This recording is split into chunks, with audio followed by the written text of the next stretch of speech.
Bir daha sizi ARB24-ün studiyasından salamlayırıq. Hörmətli tamaşaçılar, iş vaxtının 3-cü hissəsi ilə qarşınızdayıq.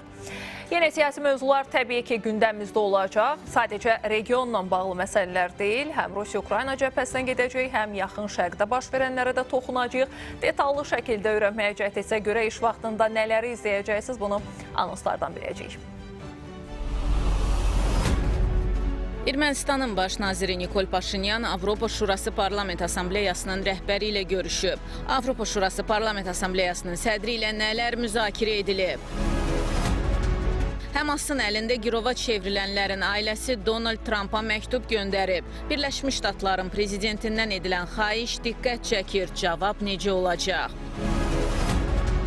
Ukrayna prezidenti Zelenski Putinlə görüşə növbəti dəfə hazır olduğunu bildirib. Moskvadan gələn cavab isə ürəkaçan deyil. Danışıqların bərpasında heç bir irəliləyiş yoxdur.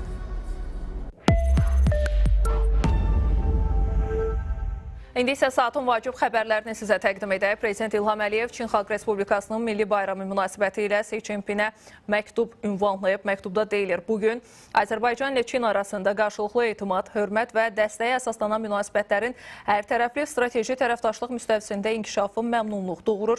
Siyasi, iqtisadi, ticari, sənaye, enerji, nəqliyyat, kommunikasiya, investisiya, kənd təsərrüfatı, humanitar və digər sahələrdə əməkdaşlığımızın gündən-günə genişlənməsi və yeni məzmunla zənginləşməsi bizi sevindirir. Kəmər və yol layihəsinin uğurla icrası, xüsusilə də onun vacib tərkib hissəsi olan orta dəhliz vasitəsilə daşımaların artması təqdirə layiqdir. Eyni zamanda vizasız gediş-gəlişə dair sənədin qüvvəyə minməsinin insanlar arası təmasların və turizmin inkişafına, iqtisadi, humanitar və mədəni əlaqələrin dərinləşməsinə mühüm təkan verəcəyinə inanıram deyə dövlət başçısı məktubda vurğulayır. Məharət 2025 kompüter dəstəkli birgə komando qərargah təlimi başa çatıb. Bu barədə Müdafiə Nazirliyinə məlumat verilib, bildirilib ki, Azərbaycan ordusunun bir qrup hərbi qulluqçusunun iştirakı ilə Özbəkistanın Daşkənd şəhərində keçirilən təlim zamanı qanunsuz silahlı birləşmələrin axtarışı, lokallaşdırılması və neytrallaşdırılması məqsədi ilə xüsusi əməliyyatın planlaşdırılması, eləcə də modelləşdirmə və simulyasiya proqram təminatları üzərindən praktiki fəaliyyətlər icra edilib. Hər iki ölkənin Müdafiə Nazirlikləri arasında bu il üçün iki tərəfli hərbi əməkdaşlıq planı çərçivəsində keçirilən təlimdə qarşıya qoyulan bütün tapşırıqlar müvəffəqiyyətlə yerinə yetirilib. Sonda Məharət 2025 kompüter dəstəkli birgə komando qərargah təlimində fərqlənən hərbi qulluqçular mükafatlandırılıblar. Gələk Ermənistandan açıqlamalara. Azərbaycan və Ermənistan birlikdə sülhə doğru gedir. Bunu Ermənistanın Hakim Vətəndaş Müqaviləsi Partiyasından olan deputat Vaqarşaq Akopyan jurnalistlərə müsahibəsində deyib. Hesab edirəm ki, həm biz, həm də Azərbaycan sülhə doğru gedir və artıq sülhün bərqərar olduğunu demək mümkündür. Amma sülh prosesinin özü də müəyyən məsələlərin aydınlaşdırılmasını nəzərdə tutur. Məsələn, həm bizim, həm də onların cəmiyyətlərində mövcud məsələlərə aydınlıq gətirilməsində heç bir qəbahət görmürəm deyə o qeyd edib. Çox çətin prosesdən keçirildiyini vurğulayan Akopyan, qarşıdakı çox mühüm sülh mərhələsinin olduğuna da diqqət çəkib. O, bəzi məsələlərin məhz davam edən sülh prosesi zamanı həll olunacağına inandığını da bildirib. Ukrayna müharibəsinin 1314-cü günü üçün Rusiya ordusunun itkiləri haqda məlumat yenilənib. Bu barədə Ukrayna Baş Qərargahı məlumat yayıb. Məlumata əsasən Rusiya indiyə qədər 1.109.590 hərbçi, 11.218 tank, 23.290 zirehli döyüş maşını, 33.284 artilleriya sistemi, 1504 reaktiv yaylım atəş sistemi, 1224 hava hücumundan müdafiə sistemi, 426 hərbi təyyarə, 345 helikopter, 63.151 avtomobil texnikası, 65.200 PUA, 3.790 qanadlı raket, 28 gəmi, kater, 1 sualtı qayıq, 3.979 xüsusi avadanlıq itirib.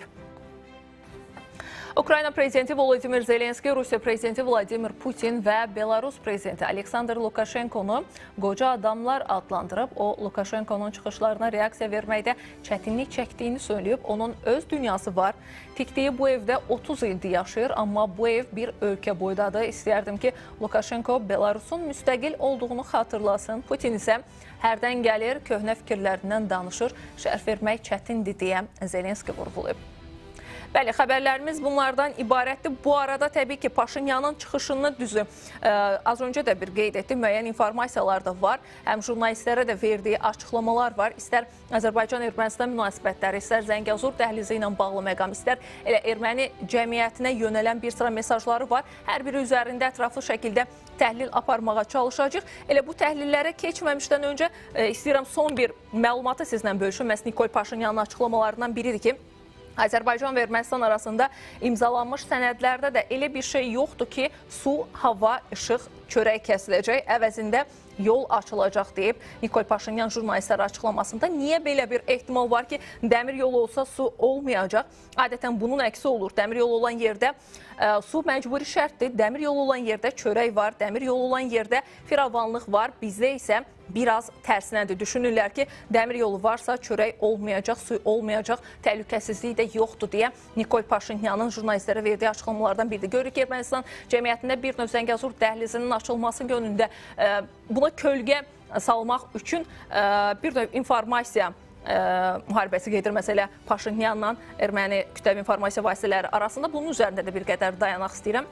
Müzakirə edəcəyik təbii ki, bu məsələləri Milli Məclisin üzvü Elçin Mirzəbəyli ilə. Xoş gəlmisiniz Elçin bəy. Hər vaxtınız xeyir, xoş gördük. Paşinyanın bütün açıqlamalarından bir-bir toxunacağım. Elə bundan danışaq. Sizcə, elə az öncə mənim qeyd etdiyim kimi Zəngəzur dəhlizinin açılmasına kölgə salmağa çalışanlardırmı bu cür bir obraz, imic yaratmağa çalışırlar? Təbii ki, daxili auditoriyaya hesablanmış mesajlardır və bəlli olduğu kimi onlar təkcə Vaşinqton görüşündən sonra deyil, ondan öncə də Zəngəzur dəhlizinin əleyhinə təbliğat aparırdılar və təbliğatın içərisində təkcə Ermənistan müxalifəti və kilsə deyil, eyni zamanda bəzi region dövlətləri də eyni formada yer almışlar. Sıxlandırmağa çalışırdılar ki, bu Ermənistan ərazi bütövlüyünə xələl gətirəcək. Bu argumentlər sıradan çıxdıqdan isə, sonra isə tamamilə fərqli argumentlər ortaya çıxmağa başlayıb və əslində Ermənistana zərbə vuracağı Zəngəzur dəhlizinin və yaxud ölkənin iqtisadiyyatı üçün problemlər yaradacağı absurd iddialardır. Bəlli olduğu kimi Ermənistan hal-hazırda faktiki olaraq dalan ölkədir və hər hansı bir formada beynəlxalq kommunikasiya xətlərinə çıxışı yoxdur. Amma Zəngəzur dəhlizi açıldıqdan sonra belə bir imkan Ermənistan üçün də tanınacaq və təbii ki, Ermənistan da Zəngəzur dəhlizindən, Tramp yolundan istifadə etməklə özünün iqtisadi əlaqələrini qura biləcək. Elə bu istiqamətdə təbii ki, Tramp marşrutundan söhbət gedir. Həm Paşinyanın, həm də az öncə xəbərini də elə təqdim etdi. Erməni deputatının bir mövqeyi var ki, Paşinyan da qeyd edib ki, biz artıq proseslərə başlamışıq Birləşmiş Ştatlarla və yaxın bir zamanda böyük ehtimalla artıq Ermənistan tərəfdən də proseslər yekunlaşacaq deyə düşünür. Düzü, detallar qeyd olunmadı həm erməni deputatı tərəfindən.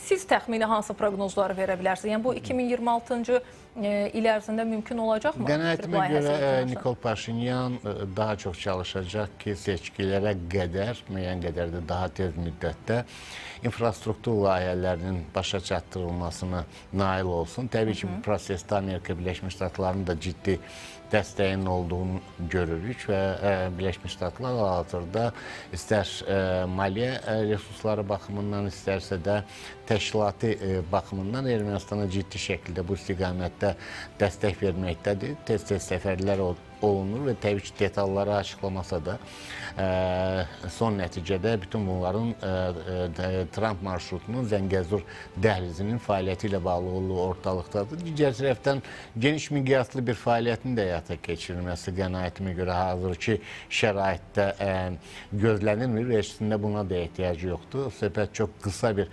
məsafədən gedir və əgər nəzərə alsaq gələ Sovet dövründə Azərbaycanla onun ayrılmaz parçası olan Naxçıvanı dəmir yolu birləşdirirdi və həmin infrastruktur tam olmasa da onların müəyyən hissəsi qalmaqdadır. Ən azı bir növrə olduğu kimi qalmaqdadır. Təbii ki, müasir standartlara uyğun olaraq müvafiq qaydada Birləşmiş Ştatların dəstəyi ilə də infrastruktur layihələrinin bu istiqamətdə həyata keçirilməsi gözlənilir. Baxımdan bunun üçün çox böyük bir uzun müddət lazım gəlmədiyi qənaətindəyəm. Düşünürəm ki, Paşinyan bunu daha çox 2026-cı 2026-cı il seçkilərinə qədər bəlkə də daha qısa müddətdə yekunlaşdırmağa çalışacaq. əlini gücləndirəcək Təbii ki, seçkilərdə onun əlini gücləndirəcək. Ən azı müəyyən yük axını nəzərə çarpdıqdan sonra birinci növbədə və Ermənistan artıq kommunikasiyaların, açıq kommunikasiyalara qoşulduğunu önə sürərək nəticə etibarilə seçki prosesində özünün üstün mövqelərini əsaslandıra bilər və təsadüfi deyil ki, Ermənistan deməli, həm parlament sədri, həm də digər deməli, hakim partiyada təmsil olunan şəxslər bildirirlər ki, Ermənistan baş naziri, hakim partiya 2026-cı ildə 2021-ci ildəkindən daha çox səs toplayacaq. Görünür ki, hədəflər bundan ibarətdir və Paşinyanın indiki halda manevrlərinin təməlində də dayanan əsas aspektlər qənaətimə görə elə bundan ibarətdir.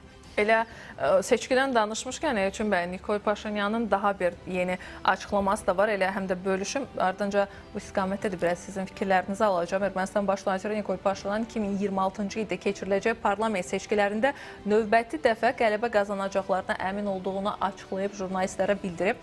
Qeyd edir ki, ümid edirəm ki, dediklərim təkəbbürlü səslənmir, amma tam əminəm ki, 2026-cı il parlament seçkilərində xalq Ermənistanı idarə etmək üçün bizə verilən mandatı uzadacaq. Çünki bizim həyata keçirdiyimiz sülh gündəliyinin və siyasətin müəllifləri xalqdır deyə Nikol Paşinyanın açıqlaması var. Düzdür, Nikol Paşinyan həm cəmiyyətə istiqamətlənən açıqlamalar verir. Bu işin bir tərəfi, digər tərəfdən təbii ki, az öncə siz də qeyd etdiniz ki, TRIP layihəsi onun əlini gücləndirəcək, iqtisadi baxımından da ola bilər və siyasi əlaqələr baxımından da. Həm də digər bir tərəf var, daxildəki çaxnaşması, yəni söhbət təbii ki, kilsədən gedir. Ara sıra biz gördük aktivliyi. İndi sanki yenə bir sakitçilikdir. Nəsansa bir addımı yenə şahidi olacaq mı?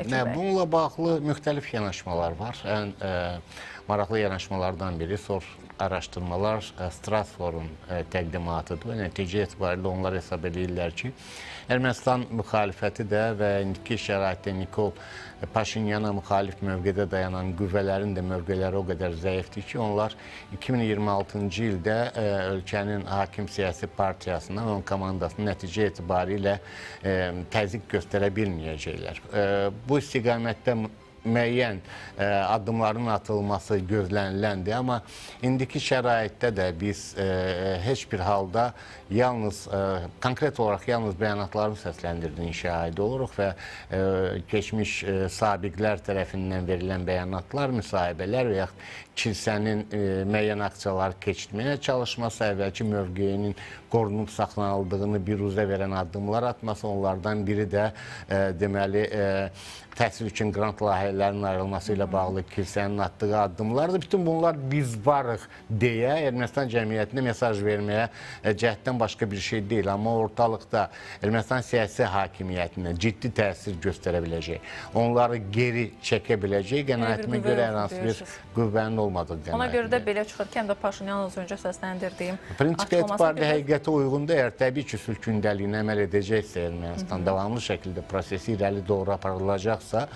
o zaman şübhəsiz ki, Ermənistan daxilində də Paşinyanın mövqeləri möhkəmlənəcək. Düşünürsünüzmü ki, bundan sonra geri addım ata bilər? Geri addım atmaq ehtimalı çox azdır, amma fars-major halların olması da mümkündür. Düşünürəm ki, bütün bu fars-major hallara qarşı da alternativ hərəkətlərin ortaya çıxması ehtimalı həmişə var. Bu arada Nikol Paşinyan bilirsiniz, BMT-dən sonra indi Strasbourgda 3 günlük bir səfəri var və orada görüşlər də keçirilib elə Avropa Şurasının baş katibi ilə. Müxtəlif açıqlamalar gəlir elə Azərbaycanla TRIP layihəsi ilə bağlı məqamda, həm də yeni bir məlumat da var. Bu arada Avropa Şurasının baş katibi Alain Berset'dən gələn bir mövqe var. Elə Azərbaycanla Ermənistan münasibətləri ilə bağlı Paşinyanla görüşündə qeyd edir ki, Azərbaycan və Ermənistan arasında sülh sazişinin paraflanmasını alqışlayıram deyə. Cənubi Qafqaz regionunda sülhün təmin edilməsi ilə yaranmış yeni reallığın regionda inkişaf üçün geniş imkanlar açacağına ümid etdiyini də bildirib. Və qeyd olunur ki, tərəflər Avropa İttifaqı ilə Ermənistan arasında əməkdaşlıq proqramlarında ölkədə demokratik islahatları müzakirə ediblər deyə. Burada həm istəyirəm Avropa İttifaqı baxımından Azərbaycan-Ermənistan münasibətlərinin yanaşmasını, indi orada hansı məsələlər daha da müzakirə olunacaq, biraz buna da şərh verərsiniz Elçin bəy. Söhbət təbii ki, mülki müşahidə missiyasının nümayəndələrindən gedir. Digər bir tərəfdən deyilənə görə bu erməni icmasında daha çox narahatlıq yaradır ki, Paşinyanın məhz Avropa ilə bağlı BMT-dəki hansı ki inteqrasiya məsələsi var idi. Bəli. Ondan sonra indi gedib məsələn Strasburqdakı görüşündə bir növ düşünürlər ki, Moskva ilə münasibətləri daha da bir böhrana gətirib çıxaracaq bu səfərlərin sonu. Nikol Paşinyanın səfərinin əgər biz ümumi mənzərəsinə diqqət yetirsək, Moskvadan Vaşinqtona, Vaşinqtondan isə Avropaya səfər etdiyini şahidi ola bilərik. Bütövlükdə isə son bir neçə il ərzində Nikol Paşinyanın atdığı addımlar nəticə etibarilə Azərbaycan diplomatiyasının atdığı addımların təkrarlanmasına yönəlir və nəticə etibarilə bunlar bəzən daha çox parodiya təsiri bağışlayır. Çünki ortalıqda konkret liderlik mövqeyinə söykənən, yəni regional liderlik mövqeyinə və resurslara söykənən faktiki olaraq potensial yoxdur və nəticə etibarilə biz Nikol Paşinyanın hələlik ki, bu istiqamətdə manevrlər etdiyini şahid oluruq. Moskva görüşü ilə bağlı müxtəlif iddialar var və nəticə etibarilə Moskvadan o qədər doğrulu qayıtmadığı barədə fikirlər səsləndirilən başqa ehtimallar da ortaya çıxır. Ola bilsin ki, Ermənistanda yeni elektrik şəbəkəsinin yaradılması ilə bağlı və yaxud elektrik resurslarının yaradılması ilə bağlı indiki şəraitdə prosesin taşirin əlindən alıb Moskvanın hansısa bir başqa bir resursuna verilməsi ehtimalı da ortalıqdadır. Çünki Rusiyanın rəsmi dairələrindən də buna bənzər elektrik potensialının yenilənməsi məsələsi gündəmə gətirilib ki, bu istiqamətdə müəyyən razılaşmanın əldə olunması ehtimalı var. Ermənistan Rusiya ilə iqtisadi əlaqələrini qırmamağa çalışacaq. Hələlik ki, Rusiya sanksiyalar altındadır, nə qədər ki, müharibə davam edir. Ermənistan bundan böyük vəsaitlər əldə edir. Nəticə etibarilə Qərbdən, Avropa İttifaqından gələn vəsaitlər Rusiyadan gələn vəsaitləri əvəz etmək iqtidarında deyil. Yəni, söhbət hansısa 200 milyonluq yardımlardan gedirsə, ortalıqda çox böyük, yəni milyardlarla ölçülən bir ticarət dövriyyəsi var. Hansı ki, Ermənistan üçün bütün bunlar fantastik rəqəmlərdir. Avropa İttifaqına, Avropa Şurası ilə keçdiyi görüşlərə gəldikdə isə mənim qənaətimə görə bütün bunlara biraz fərqli kontekstdən yanaşmaq lazımdır. Çünki Avropa İttifaqının baxış bucağı ilə indiki şəraitdə regiona Avropa Şurası, xüsusilə də Parlament Assambleyasının baxış bucağı arasında kifayət qədər fərqlər var və biz Avropa komissarının Azərbaycana gəlişi və Ermənistan səfəri zamanı pozitiv notlarla verilən mesajların şahidi olduq və indiki şəraitdə biz bütövlükdə Avropa İttifaqının Azərbaycanla Ermənistan arasındakı sülh prosesini dəstəkləməkdən maraqlı olduğunu düşünürəm. Amma bundan sonraki proseslər barədə konkret fikir söyləmək çətindir. Yəni, söhbət burada müşahidə missiyasının və s.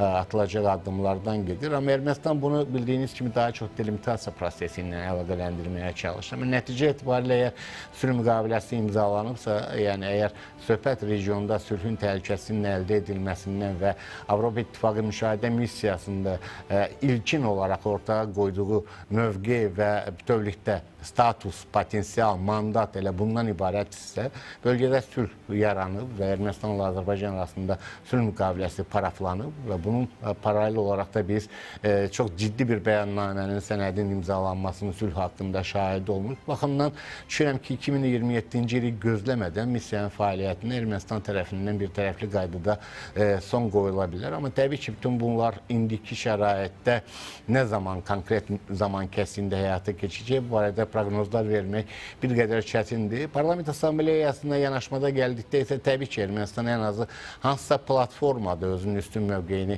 nəzərə çatdırmağa çalışır. Ta ki, Avropa İttifaqı ilə münasibətlərdə Ermənistan heç bir halda Azərbaycanı əvəz etmək kimi bir potensialı yoxdur. Yəni, söhbət burada ciddi enerji təhlükəsizliyindən gedir, logistik imkanlardan gedir ki, Ermənistan bunu heç bir formada əvəz eləyə bilməz. Amma siyasi manevrlərindən və Avropa Şurası Parlament Assambleyasındakı Ermənistandakı siyasi manipulyatorlarla və o cümlədən Assambleyanın sədrinin timsalında Azərbaycan əleyhinə olan insanlarla müəyyən qədər də olsa siyasi populizmlə Ermənistan cəmiyyətindəki o negativ meyllərin qarşısını almağa yönəlik addımlar ata bilər. Təbii ki, bildiyiniz kimi Avropa Şurası Parlament Assambleyasında da eyni zamanda Paşinyanın çıxışı gözlənilir. Qənaətimə görə artıq o çıxış zamanı veriləcək mesajlar bir çox məqamlara aydınlıq gətirəcək. Bu istiqamətlər hansı yöndə ola bilər?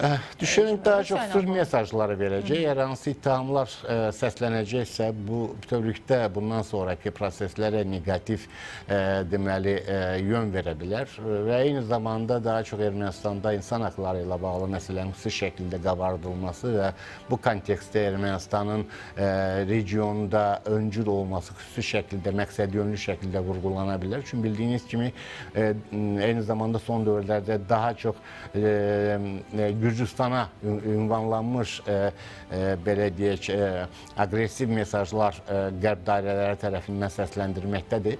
Ermənistan regionun iqtisadi gücü deyil, siyasi hərbi gücü deyil, bəllidir ki, bu Azərbaycandır və eyni zamanda insan resursları baxımından da və həmçinin bir dövlətçilik təməl prinsipləri baxımından da müasir standartlara uyğun gələn və sivil dövlətçilik ənənələri olanda indiki şəraitdə yalnız Azərbaycandır. Bizim ölkəyə alternativ yoxdur bu kontekstdə. Müqayisələrin daha çox ad çəkilmədən, xüsusi vurğu aparılmadan daha çox Gürcüstan üzərindən həyata keçəcəyini gözləyirəm. Çünki indiki şəraitdə Paşinyan situasiyaya oynayan bir siyasətçidir. Daha çox ittihamlar bəlli olduğu kimi Avropa İttifaqı tərəfindən də, Parlament Assambleyası tərəfindən də Gürcüstana doğru istiqamətlənir. Bu istiqamətdə yaranmış situasiyadan məhz bu kontekstdə istifadə edərək diqqəti ümumi proseslərdən, Ermənistan daxilindəki hadisələrdən, proseslərdən yayındırmağa cəhd göstərə bilər. Amma mesajların ümumən Cənubi Qafqazla bağlı pozitiv olmaq ehtimalı daha çoxdur. Çünki bu əks təqdirdə bu Paşinyanın özünün müdafiə etdiyi sülh gündəliyin əleyhinə sual altına salır, belə deyirsiniz. Bu arada istəyirəm biraz yenə qaydaq Avropa İttifaqı məsələsində və burada Rusiyanın əsas roluna, daha doğrusu Rusiyaya ola biləcək təsirlərdən danışaq. BMT-də çıxış elədi, Avropa İttifaqının inteqrasiya məsələsini gündəmə gətirdi. Çox da narahat oldu. İndi Erməni cəmiyyəti də bu cür düşünür ki, hazırda Ermənistan təbii ki, müəyyən bir siyasət yeridir, balansı qorumaq məqsədilə. Nə Rusiyadan bir dəfəli imtina eləyə bilmir, sizin də qeyd elədiyiniz kimi iqtisadi asılılıq baxımından. Sadəcə gözləyir ki, Rusiya-Ukrayna cəbhəsindəki vəziyyət yekunlaşsın və təbii ki, Birləşmiş Ştatların, həmçinin Böyük Britaniyanın Cənubi Qafqazda olan marağı və orada edəcəklərindən asılı olduğu iddia olunur. Yəni, Ermənistanın bundan sonraki davranışları. Həmfikirsinizmi bunlar? Belə bir ehtimal var təbii ki. Mənim qənaətimə görə Ermənistan lideri indiki şəraitdə daha çox vakumu doldurmağa cəhd göstərir. Yəni, onun bütün manevrləri qlobal miqyasda, daha doğrusu regional miqyasda götürsək, subregional miqyasda proseslərin doldurulmasına xidmət edən addımlardır. Yəni, nəticə etibarilə indiki şəraitdə Ermənistan nə Avropa İttifaqı ilə bağlı münasibətlərində kəskin dönüş etmək iqtidarında deyil. Eyni zamanda Avropa İttifaqı ilə Ermənistan münasibətləri və Nikol Paşinyanın münasibətləri də indiki şəraitdə Ermənistan baş naziri üçün həyati əhəmiyyət kəsb eləyən məsələdir. Çünki o tranşlar olmadan, o yardımlar olmadan Ermənistanda sosial-iqtisadi problemlərin həlli istiqamətində addımların atılması mümkün deyil. Bu daha çox dövlət institutlarının müdafiəsinə yönəlmiş yardımlardır, dəstəklərdir. Bu aspektdən Avropa İttifaqı ilə münasibətlərinin inkişaf etdirilməsi Ermənistan üçün vacib faktorlardan biri. Ermənistan paralel olaraq eyni zamanda Rusiya ilə münasibətləri qoruyub saxlamağa çalışır. Siz də qeyd etdiyiniz, yəni nəticə etibarilə iqtisadi baxımından eyni zamanda ölkənin bir sıra resursları hələ də Rusiyanın nəzarətindədir. Söhbət dəmir yollarından gedir, qaz şəbəkəsindən, elektrik şəbəkəsindən, Ermənistanın bütövlükdə enerji təsisatından gedir bu istiqamətdə ki, bunun alternativləri tapılmadan Ermənistan üçün Rusiyadan qopmaq və yaxud sferadan tamamilə uzaqlaşmaq qənaətimə görə çox çətin olar. Burada alternativ Azərbaycan ola bilərmi Ermənistan üçün? Həmçinin layihəsi Şübhəsiz üzərindən, ola həm də ki, bilər. təbii ki, yanacaq Əlbəttə, baxımından. bildiyiniz kimi cənab prezident də, yəni Zəngəzur dəhlizinin multimodal dəhliz ola biləcəyini və yaxud da olacağı barədə fikirlər səsləndirilib. Yəni bu enerji resurslarının ötürülməsi ilə bağlı da çox vacib bir dəhliz koridor rolunu yerinə yetirə bilər. Nəticə etibarilə indiki şəraitdə Zəngəzur dəhlizindən keçəcək istənilən kəmər, istənilən layihə bu Ermənistanın bütövlükdə iqtisadi asıllığına son qoymaq üçün böyük imkanlar yarada bilər. Yəni paradoksal görünsə də bu reallıqdır. Xatırlayırsınızsa, Türkiyədən Naxçıvana çəkilən qaz kəməri açılışı zamanı bu kəmərin həm də geriyə istifadə olunması deməli bir mexanizmin olduğu da səsləndirilmişdi həmin açılış zamanı. Bu təsadüfi səsləndirən fikrin deyil. Geriyə o deməkdir ki, yəni Zəngəzur dəhlizi vasitəsilə də qaz ötürülə bilər. Qaz ötürüləcəksə, o zaman nəticə etibarilə bu da Ermənistanın faktiki qaz asıllığına son qoymaq üçün ciddi bir alternativ ola bilər. Son bir sualımda olacaq Elçin bəy. Düzdür, burada qeyd edirik, Azərbaycan alternativ ola bilər Ermənistan üçün. Böyük ehtimal Ermənistan tərəfdən də bu düşünülür və bu düşünürəm ki, Ermənistan üçün daha uyğun bir variant olar, nəinki Rusiyadan asılıq. Belə olanda Rusiyadan bir hansısa bir addım görə bilərmi? Reaksiya, söhbət təbii ki, ondan gedir. Prinsip etibarilə indiki şəraitdə biz Rusiyanın hələ Azərbaycanın enerji layihələrinin həyata keçirdiyi zaman kəsiyindən bütün bunların o qədər də ciddi şəkildə, daha doğrusu belə xoşluqla qarşılanmadığını bilirik. Yəni bu istiqamətdə təbii ki, müəyyən maneələrin ola biləcəyi ehtimalı var, amma nəzərə alsaq ki, bütövlükdə həm deməli Zəngəzur dəhlizinə, Tramp marşrutuna çox ciddi beynəlxalq dəstək var və qənaətimə görə bu beynəlxalq dəstək ərazidən keçən bütün deməli nəqliyyat və enerji resurslarının təhlükəsinin təmin edilməsinə zəmanət verəcək. Təşəkkür edirəm Elçin bəy. Minnətdaram təhlilləriniz üçün. Milli Məclisin üzvü Elçin Mirzəbəyli həm söhbətimiz idi. Regionla bağlı məsələlər üzərində dayanıq, xüsusilə də Paşinyanın Strasburqa səfəri, orada verilən açıqlamalar, rəsmi nümayəndə ilə görüşü, Azərbaycan-Ermənistan münasibətlərində sülhə doğru irəlilənməsi, təbii ki, sülh müqaviləsindən söhbət gedir və təbii ki, TRIP layihəsi ilə bağlı son məqam necədir Ermənistan tərəfdən, Birləşmiş Ştatlardan artıq nümayəndələri ilə bir danışıqlarının getdiyini və bu prosesi artıq başladıqlarını da qeyd elədi Paşinyan. Bunun üzərindən danışmağa çalışdıq. Keçək biraz da başqa istiqamətlərə, xüsusilə də Yaxın Şərqdə baş verənlərə. Çünki yenilənən məlumatlar var. Yəmənin Ənsar Allah qruplaşmasından olan Husilər İsrailin paytaxtında bir neçə hədəfə hipersəsli ballistik raketlə zərbə indiriblər. Əl-Məsirə telekanalının məlumatına əsasən bu barədə hərəkatın hərbi nümayəndəsi Yəhya Sari bildirib. Həmən Yəmən silahlı qüvvələri Təl-Əvivdə bir neçə mühüm hədəfə hücum etmək üçün Fələstin 2 hipersəsli ballistik raketdən istifadə edərək hərbi əməliyyat keçiriblər və əməliyyatın məqsədlərinə uğurla nail olublar deyə Husilərin nümayəndəsi qeyd edib. Digər bir xəbərsə girovlarla bağlıdır. Belə ki, İsrail Baş naziri Benyamin Netanyahunun Ağ Evə səfəri ərəfəsində Həmas tərəfindən girov saxlanılanların ailələri Birləşmiş Ştatlar prezidenti Donald Trumpa məktub ünvanlayıblar. Bu barədə İsrailin Yinet nəşri məlumat yayıb. Hörmətli cənab prezident, siz hər gün dünyaya xatırladırsınız ki, 48 sevdiyimizin evlərinə qayıtması və bu müharibənin birdəfəlik bitməsi vacibdir. Sizin və Birləşmiş Ştatların gücünə inanır və ona ümid edirik. Siz bunun üçün cəsarətlə çağırış etdiniz, amma biz hələ də onların azadlığı uğrunda mübarizə aparırıq deyə məktubda qeyd olunub. Ailələr Trumpdan Netanyahunun görüşdən razılaşma olmadan qayıtmasına imkan verməməyi xahiş ediblər. Bir daha xatırladaq ki, 2023-cü ilin oktyabrından etibarən Həmas tərəfindən Qəzzaya aparılan 251 nəfərdən 48-i hələ də girov saxlanılır. Bəli, xəbərlər bunlardan ibarət. Elə son təqdim etdiyim xəbər üzərindən bir qədər istəyirəm müzakirə aparaq. Çünki əllərində əsir olanlar var, 48 nəfərdən söhbət gedir. Məhz Trumpdan Benyamin Netanyahuya təzyiqlərin olması tələb olunur. Məhz Birləşmiş Ştatlar vətəndaşları tərəfindən görə hansısa bir formada tənzimlənəcəkmi bu məsələ? Bundan danışaq. Yəni, Yaxın Şərqdə baş verənlər üzərindən müzakirə aparaq. Canlı bağlantıda qonağımız bizi gözləyir. Siyasi şərhçi Emre Dinər həmsöhbətimiz olacaq.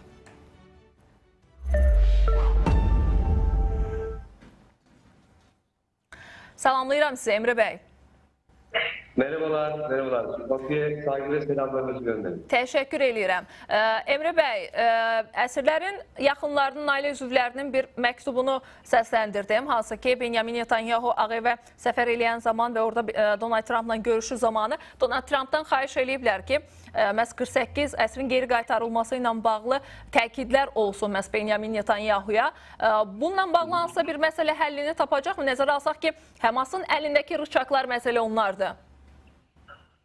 Şimdi şu anda biliyorsunuz yaklaşık hem Azerbaycan saatine göre hem Türkiye saatine konuşacak olursak 18'de size göre de herhalde şu anda belki de yani başlamıştır diye düşünüyorum. İki liderin görüşmesi. Şimdi şöyle bir durum var. Özellikle şu açıklama çok dikkat çekici.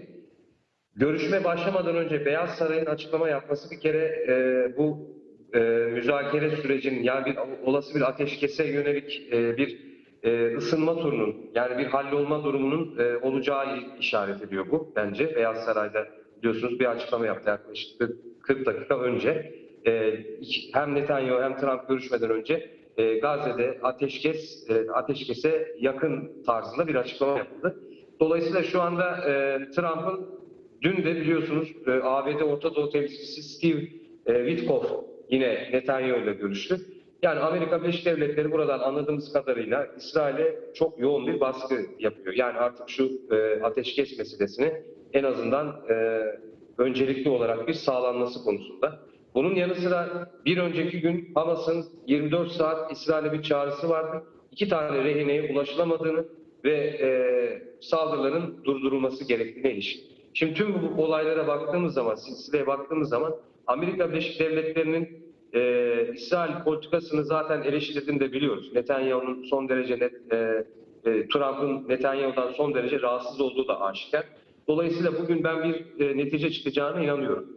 Şöyle ama netice çıkarken de İsrail'in de Amerika Birleşik Devletleri'nden istediği bir şey var. O da Abraham Anlaşması'nın tamamen imzalanması. Yani Abraham Anlaşması'nı imzalamayan ülkelerin garanti istiyor İsrail bölgede. Yani kendisine karşı yöneltilecek herhangi bir silahi unsur veya tehdit oluşmaması için Abraham Anlaşması'na bağlı Körfez ülkelerinin bu anlaşmayı tamamen imzalaması taahhüdünü istiyor.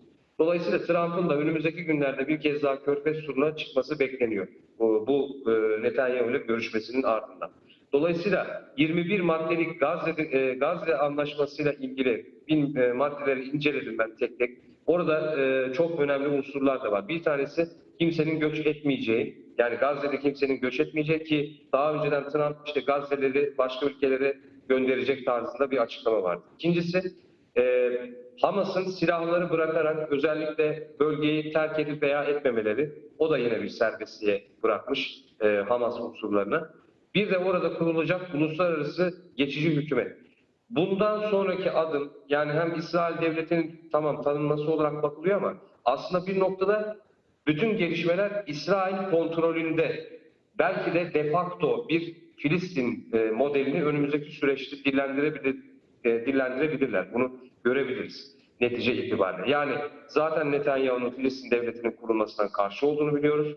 Trump da zaman zaman karşı olduğunu ifade ediyor ama en azından bölgenin toparlanması, tekrardan ekonomiye kavuşturulması ve Orta Doğu'nun barış konusunda istikrara kavuşması için orada bir Filistin yönetimi, işte geçici uluslararası hükümetin ardından Filistin'e bir de İsrail'le arası iyi olan Filistinlere devredileceği zaten konuşuluyor. Aslında esas mesele o.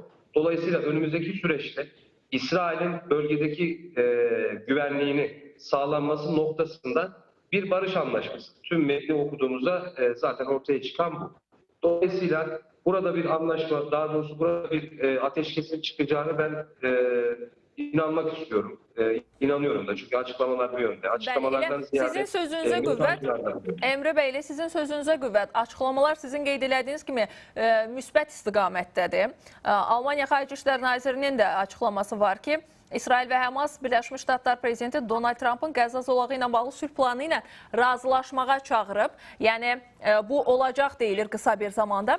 Digər bir tərəf var. Bu təbii ki rəsmi bir açıqlama deyil, ancaq yüksək rütbəli Birləşmiş Ştatlar rəsmisinin yanaşması, təhlilinin olduğu xarici mediada vurğulanır. Deyir, Birləşmiş Ştatlarla İsrail arasında təbii ki, Donald Trump'ın təklifi üzərindən Qəzza ilə bağlı bir razılığa gəlinib. Artıq son nöqtədir deyilir. Çox yaxındılar buna. Amma Həmasdan hələ ki bununla bağlı bir cavab gəlmədiyini bildirir bu yüksək rütbəli rəsmi. Təbii ki, adı hallanmır həmin şəxsin kim olduğu ilə bağlı. Yəni, mümkündürmü bu səsləndirilən fikirlərin reallıq payı varmı? Şimdi şöyle, hatırlayacağınız üzere yine bir ateşkes anlaşması vardı. İlk kabul eden kimdi? Hamas'tı. Dolayısıyla burada en zor olan anlaşmazlık tarafı İsrail. Dolayısıyla bence Hamas'ı ikna edeceklerini ümit ediyorum ben. Çünkü bir kez daha söyleyelim. İlk geçtiğimiz aylarda yine bir ateşkes söz konusu olmuştu. Hatırlayacağınız üzere Katar Dışişleri Bakanlığı duyurmuştu. Hamas kabul etti diye.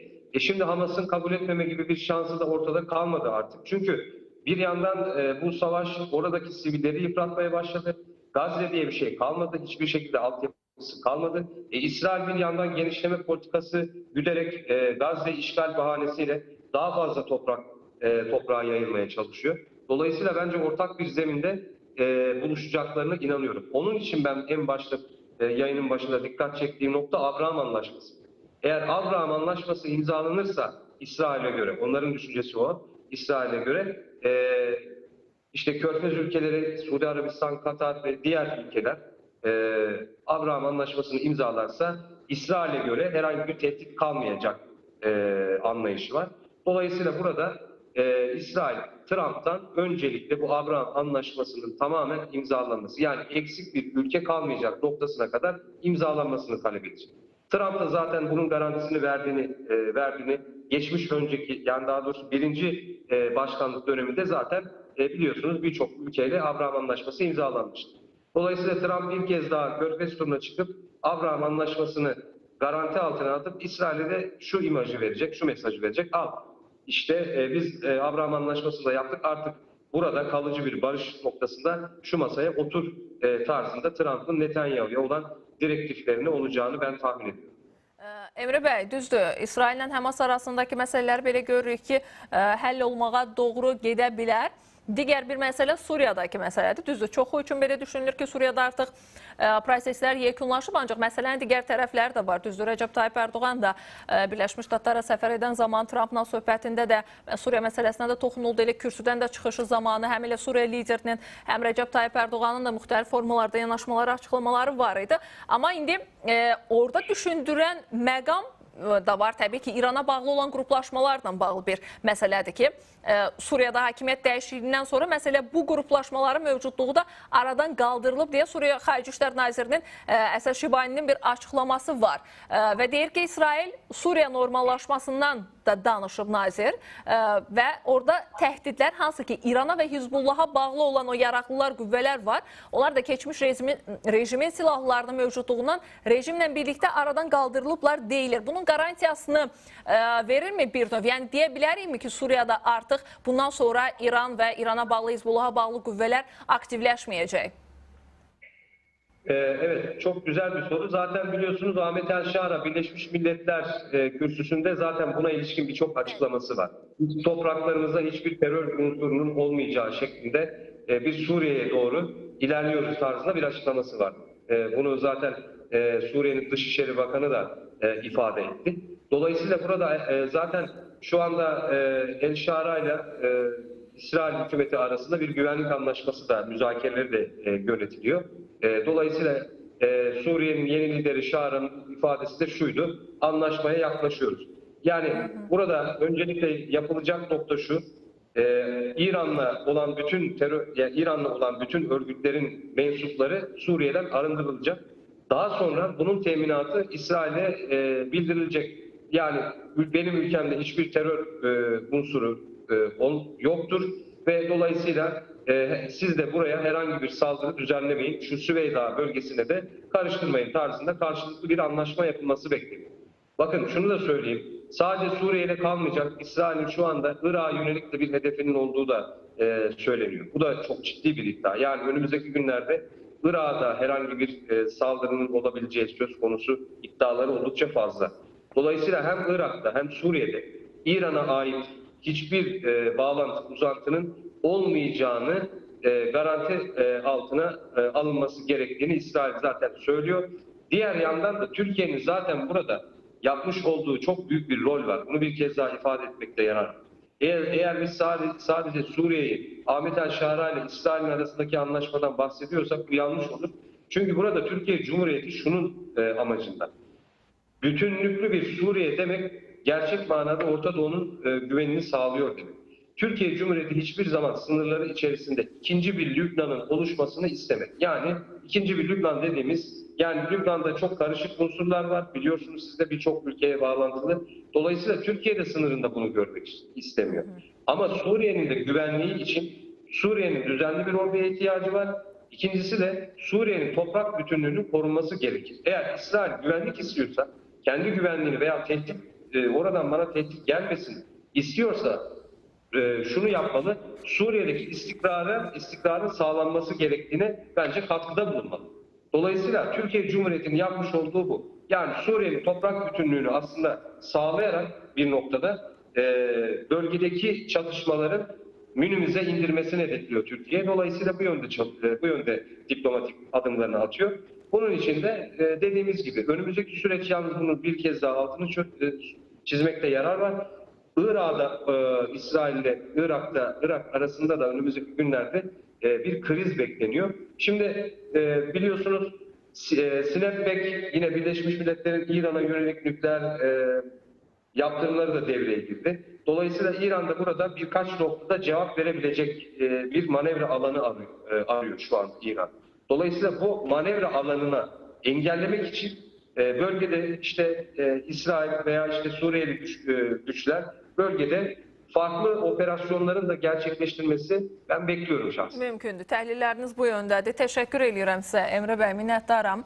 Ben teşekkür ederim. Minnətdaram, təşəkkürlər. Siyasi şərhçi Emre Dinər canlı bağlantıdaydı. Həm İsraillə Həmas arasındansa bir razılaşma ola bilərmi və təbii ki, Suriya məqamına da toxunduq, müzakirə apardıq. Elə digər bir istiqamətə istəyirəm keçək. Rusiya-Ukrayna cəbhəsində baş verənlər də önəmlidir. Çünki bu müharibə ilə yeni sərhədlər çəkə bilməyəcək, deyir Ukrayna prezidenti. Təbii ki, söhbət Rusiyadan gedir. Volodimir Zelenskinin bir açıqlaması var və Volodimir Zelenski qeyd edir ki, müharibəni dayandırmaq üçün Rusiya prezidenti Vladimir Putinlə diplomatik danışıqlara hazırdır. Bizim sərhədlərimiz konstitusiyamızda müəyyən edilib. Ukraynanın bütün dünya ölkələri və beynəlxalq hüquq tərəfindən tanınan sərhədləri hamıya məlumdur. O ki qaldı təmas xəttinə, hərbi əməliyyatların davam etdiyi cəbhəyə buradan diplomatik yola keçə bilərik deyə Zelenskinin açıqlaması var. Görürük ki, yenə Zelenski də bu məsələnin üzərində daha çox dayanır. Yeni ərazi iddiaları təbii ki,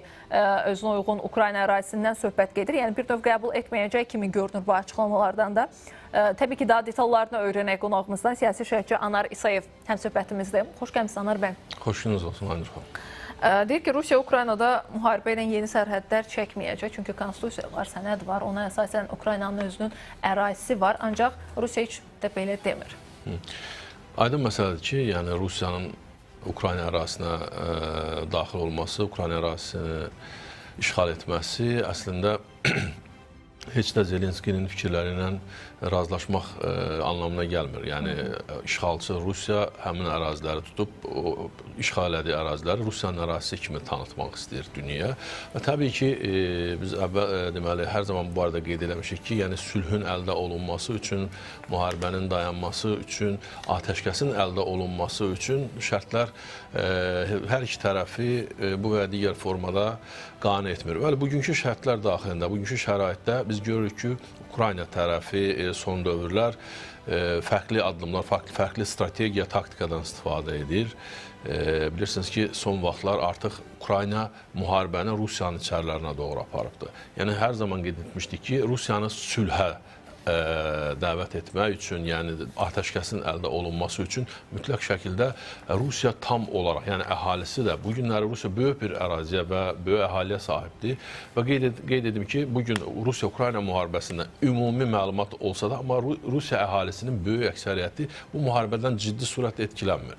Amma faktiki olaraq artıq Ukrayna strategiyanı dəyişib, yəni bilirsiniz ki, deməli, dronlarla və demək, Rusiyanın içərilərinə xəbərlərinə doğru və xüsusilə Rusiyanın neft anbarlarını, yanacaq məntəqələrini və enerji istehsal edən zavodları artıq hədəf alıbdır. Düşünürsünüzmü ki, Birləşmiş Ştatlardan hansı ki uzaq məsafədən Rusiya ərazisini vurmaqla bağlı bir razılıq gəldi, o vəziyyəti dəyişəcək? Ümumiyyətlə, vəziyyətin dəyişilməsi mən qeyd edirəm ki, Ukrayna sizin qeyd etdiyiniz Amerika Birləşmiş Ştatlarının razılıq verdiyi məsafə dediyimiz, hansı ki, uzaq mənzilli raketlərin verilməsi məsələsi, hansı ki, yaşıl işıq yandırdı Amerika Birləşmiş Ştatları, bu gün deyil. Yəni, bu bir müddət əvvəl də Amerika Birləşmiş Ştatları artıq yaşıl işıq yandırmışdı Ukraynada. Ancaq son dövrlər, demək, Rusiyanın, yəni həm də Rusiya prezidenti Vladimir Putinin davranışları və tutaq ki, Amerika Birləşmiş Ştatları prezidenti Donald Trumpın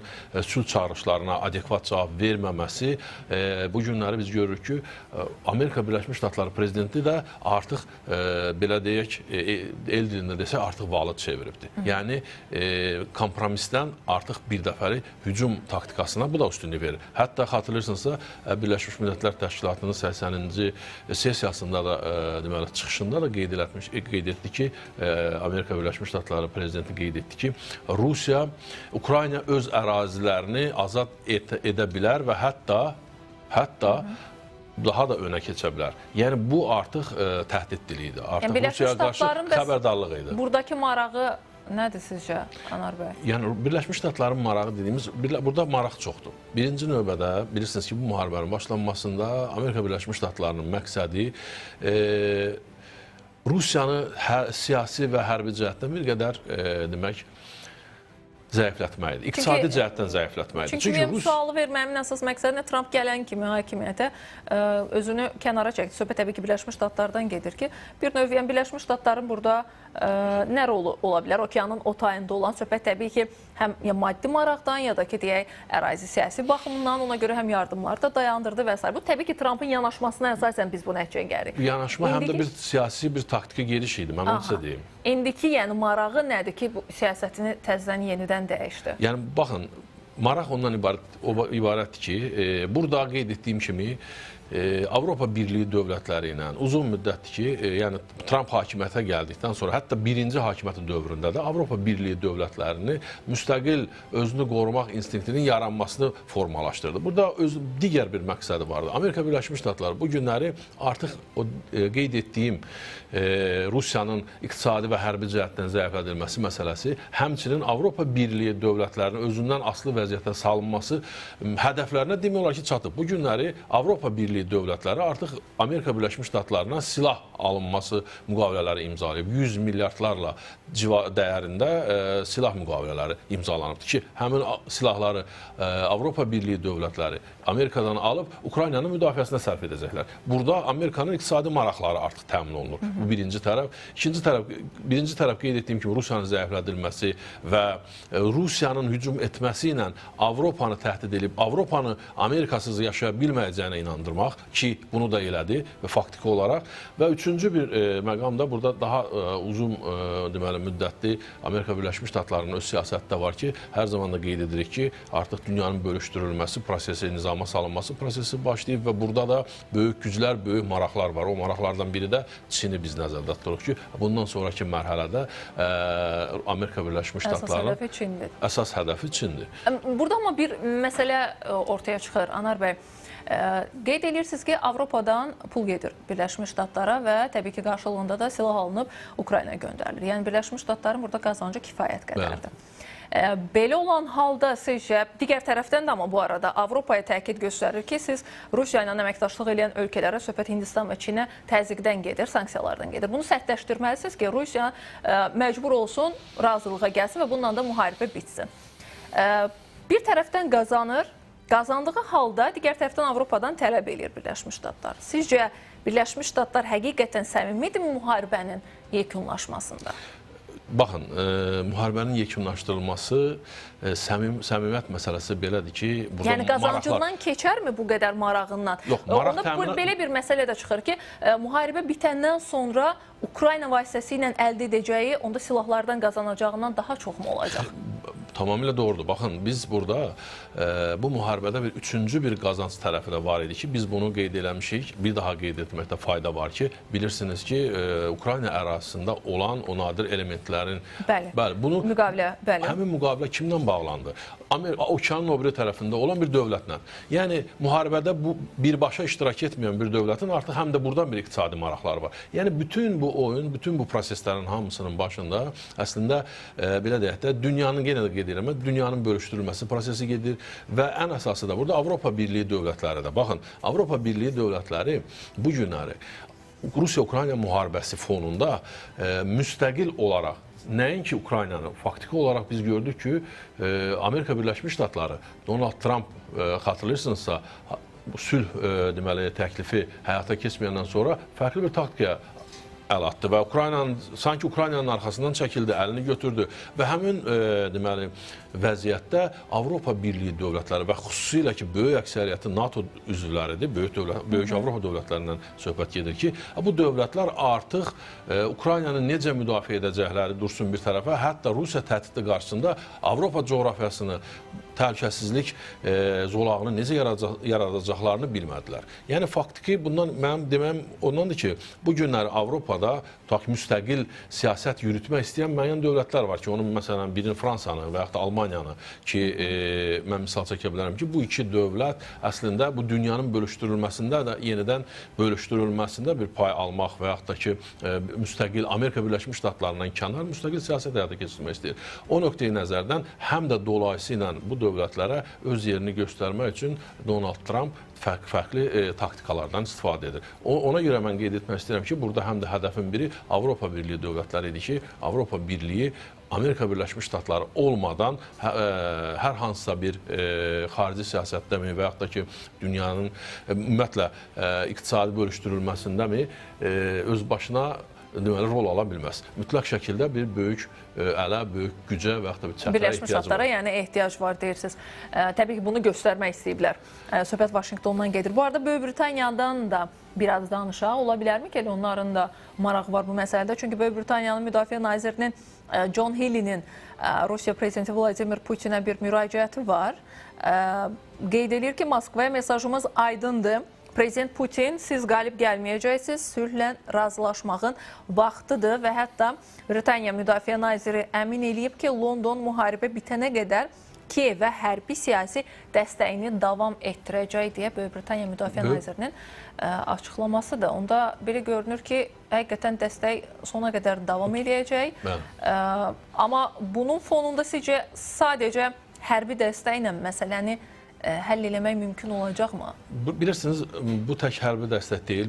Ukraynaya həm siyasi dəstək göstərilir, həm də maliyyə dəstəyi göstərilir. Hərbi dəstək ən əsas dəstəklərdən biridir. Bilirsiniz ki, bu müharibənin başlandığı dövrdən, hətta əvvəlki baş nazir Johnson dövründən bilirsiniz ki, Böyük Britaniya Ukraynanın müdafiəsi üçün ərazi bütövlüyünü, ümumiyyətlə sülhün əldə olunmasını Böyük Britaniya Ukraynanın ərazi bütövlüyü çərçivəsində görən dövlətlərdən biridir Böyük Britaniya. O nöqteyi nəzərdən müharibənin ilk günündən ən aktiv formada digər Avropa dövlətlərindən, hətta Almaniya, Fransa və sərhəddə olan Polşadan fərqli olaraq Böyük Britaniya fərqli siyasət həyata keçirdi və daha ciddi surətdə Ukraynanın müdafiəsinin təşkil olunmasını deməli masaya yatırdı.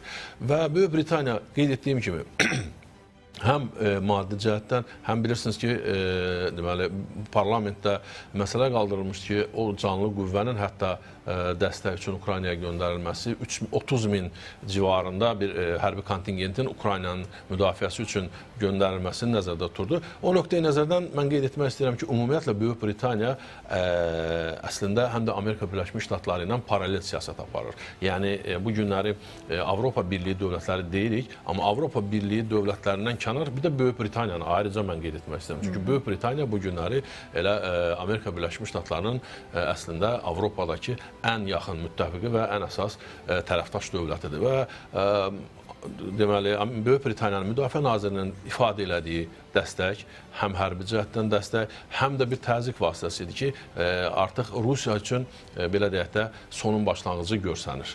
Anar bəy, son 2 dəqiqəmiz qalıb.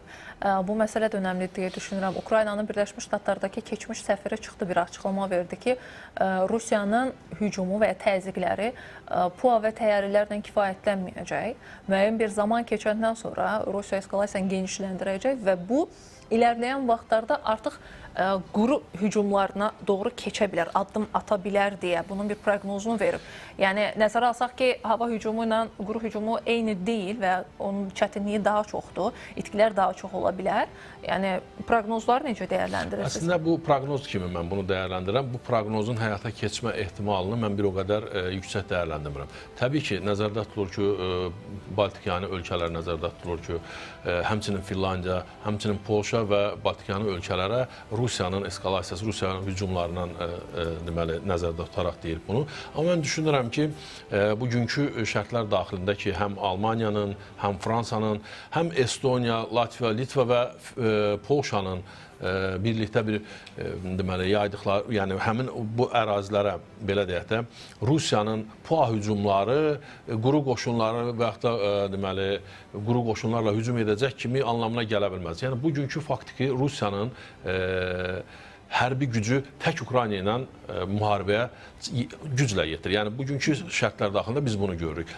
Amma qonşu NATO dövlətləri mümkün deyil. Əlbəttə həmin dövlətlər, biz adını sadaladığımız dövlətlər bu günlərin NATO dövlətləridir. Bəli. Həm Finlandiyası, həm Polşası, həm digər Rumıniya. Amma Lavrovdan da təhdidlər də görürük ki, yəni, etməsələr daha yaxşı istəmir, ancaq bu əslində bu qarşılıqlı, bu belədir. Bu diplomatik bir ritorikadır. Bəli. Yəni diplomatik ritorikadan kənara çıxan bir şey deyil. Sadəcə olaraq informasiya həm də müharibəsi gedir. Biri digər tərəfi belə deyək də daha çox təhdid eləyir, sözlə ya fikirlərlə təhdid eləyir. Amma qeyd etmək istəyirəm ki, bu proqnoz olaraq qalar. Çünki mən düşünmürəm ki, indiki şərtlər daxilində xüsusilə 3 il yarım müharibə aparmış və iqtisadi hərbi cəhətdən zəifləmiş Rusiya hansısa bir NATO dövlətinə deməli sərhədlərini pozaraq onun ərazisini işğal etməyə cəsarət eləsin. Təşəkkürlər.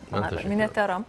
Siyasi şərhçi Anar İsayev qonağımız idi. Rusiya-Ukrayna cəbhəsindən danışdıq. Zelenskinin bir sıra açıqlaması var idi. Təhlillər aparmağa çalışdıq. Həm region, həm Rusiya-Ukrayna cəbhəsi, həm də yaxın şərqdəki siyasi gedişatları, hərbi vəziyyəti bir növ təhlil etməyə çalışdıq. Hələ ki, bugünlük iş vaxtını burada yekunlaşdıraq, ancaq sabah yenə eyni saatda, eyni məkanda təhlillərlə qarşınızda olacaq. O vaxta kimi özünüzə yaxşı baxın. Görüşərik. Hələlik.